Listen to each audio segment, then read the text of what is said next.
कुआं गांव के किनारे था और कहा जाता था कि यह कभी सूखा नहीं, लेकिन गांव वाले उस कुएं के पास जाते ही कांप जाते, क्योंकि मान्यता थी कि उस कुएं पर एक औरत की आत्मा बसती है। रात को अगर कोई भी उस कुएं के पास गया तो उसे कोई आवाज़ हल्की सी सुनाई देती।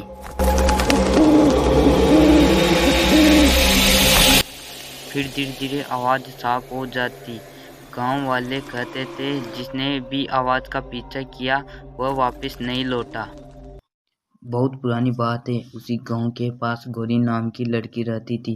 वह बहुत सुंदर थी, लेकिन गांव वाले कहते हैं वह तांत्रिक विद्या जानती थी। लोग उससे डरते थे। एक बार गांव में अकाल पड़ गया था। लोग भूख से मरने लगे। तब गांव वालों ने कहा यह सब गौरी की वजह से हो रहा है, और लोगों ने उसे कुएं के पास जला दिया। और गौरी चीखती हुई बोली, तुम सब मुझे मार रहे हो, लेकिन मैं यहीं रहूंगी और तुम सबको एक एक करके बुलाऊंगी इसी कुएं से। उसके बाद से हर अमावस की रात कोई न कोई गायब होने लगा। लोग कहते हैं थे कि वह चुड़ैल कुएं से निकलकर लोगों को बुलाती है और उन्हें अपने साथ नीचे खींच ले जाती है।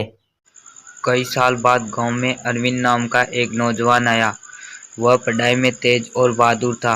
गांव वाले उसे कुएं की कहानी सुनाकर डराने लगे, लेकिन अरविंद ने हंस मुस्कुराते हुए कहा, कोई चुड़ैल वुड़ैल नहीं होती, ये सब अंधविश्वास है। गांव वाले बोले, बेटा तू समझ नहीं रहा, रात में उस कुएं की ओर मत जाना, चुड़ैल तुझे भी बुला लेगी। लेकिन अरविंद ने न मानते हुए अमावस की रात को टॉर्च लेकर कुएं की ओर जाने का निश्चय किया और वह अपने सफर पर निकल पड़ा। जैसे ही वह कुएं के पास पहुंचा, चारों ओर अजीब सी ठंडी हवा चलने लगी और अचानक किसी औरत की धीमी सी आवाज़ उसके कानों तक पहुंची और वह डर गया। पानी पियोगे? अरविंद का दिल जोर जोर से धड़कने लगा। टॉर्च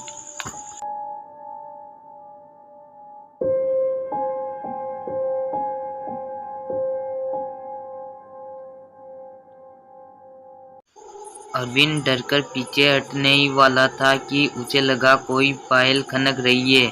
धीरे धीरे कुएं से एक सफेद साड़ी पहने औरत बाहर आई। उसके पैर उल्टे थे, चेहरे पर खून की धार बह रही थी। वह अरविंद से बोली कि तुम तो बहादुर हो ना, आओ मेरे साथ। अरविंद ने कांपते हुए मंत्र पढ़ने की कोशिश की, लेकिन आवाज़ गले में ही अटक गई। चुड़ैल उसे मारने के लिए उसके पास ही खड़ी थी। फिर अचानक अरविंद का हाथ पकड़ लिया और उसे ले जाने के लिए तैयार हो गई। अरविंद को वह हवा में ले गई, लेकिन अरविंद गया तो कहाँ गया। अगले दिन गांव वाले उसी कुएं के पास आते हैं और सोचते हैं कि अरविंद गया तो कहाँ गया, शायद उसे भी वही चुड़ैल ले गई।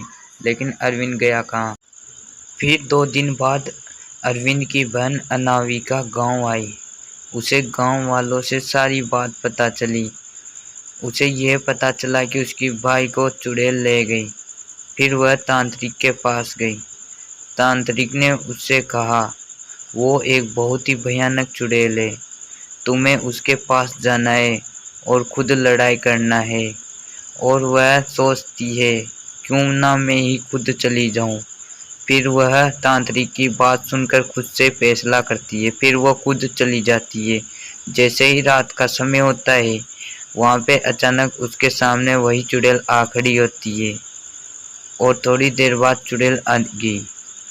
फिर वह मंत्र पढ़ना चालू करती है। चुड़ैल जोर जोर से रोने लगती है और वह कहती है, मुझे बख्श दो तुम, मेरे से गलती हो गई, मैं तुम्हारे भाई को छोड़ दूंगी। लेकिन वह उसके भाई को नहीं छोड़ती। और फिर अचानक चुड़ैल वहाँ से गायब होने वाली थी, लेकिन नाविका ने ऐसा मंत्र उस पर छिड़का कि वह कभी वापस नहीं आ सकती। फिर चुड़ैल वहाँ से गायब हो जाती है। फिर चुड़ैल कभी वहाँ नहीं आएगी।